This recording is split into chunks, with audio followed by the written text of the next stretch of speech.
think we need to have a Wall Street tax on derivatives, and that people need to understand what these derivatives are. You've heard about so much in the news. They're not stocks, bonds, and the original investments. They're bets on those, what price range they'll go, up or down. And this is just pure speculation. It's casino capitalism. It's the kind of thing you'd expect to have in Las Vegas. But it's been legal in the stock market for a while. And so they don't really have, since they don't really have any underlying economic value or good for the common people, and there's no reason it shouldn't be taxed. We pay taxes on Tennessee, for instance. Here we pay 10% to buy a gallon of milk. We have to pay 1% a year to the county and city to have our homes, property taxes. And there's no reason why the security part of this country can't be taxed. I mean, people don't realize this. It's not said much in the corporate media, but 40% of the profits made in this country are made in the financial sector.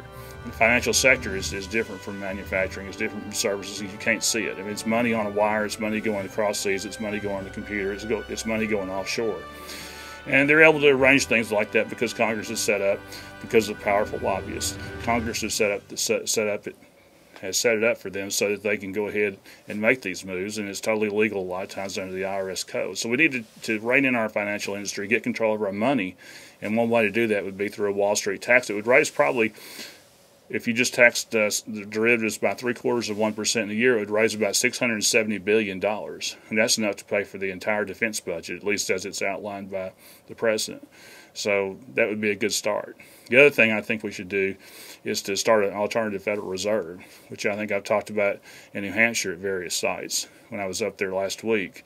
And that would be, we would feature that and promote that because it would get money directly into the pockets of consumers by giving direct loans to small businesses, to community banks, and to credit-worthy individuals. You know, right now the Federal Reserve as it exists basically is there to help the top 5 banks. You've got Wells Fargo, J.P. Morgan, you have Citibank, and you have banks like Morgan Stanley, and they get their money.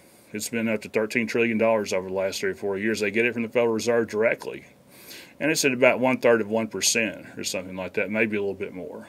But we consumers get that same money from those banks in the form of credit cards and have to pay 14 or 15% on it.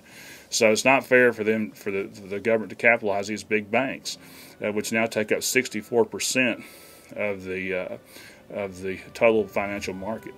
And as long as they're there, they don't loan money. They just agglomerate the money and protect themselves from bad bets they've made.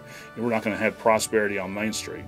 We're just going to have prosperity in Washington, on K Street, and on Wall Street. We need to have it down here.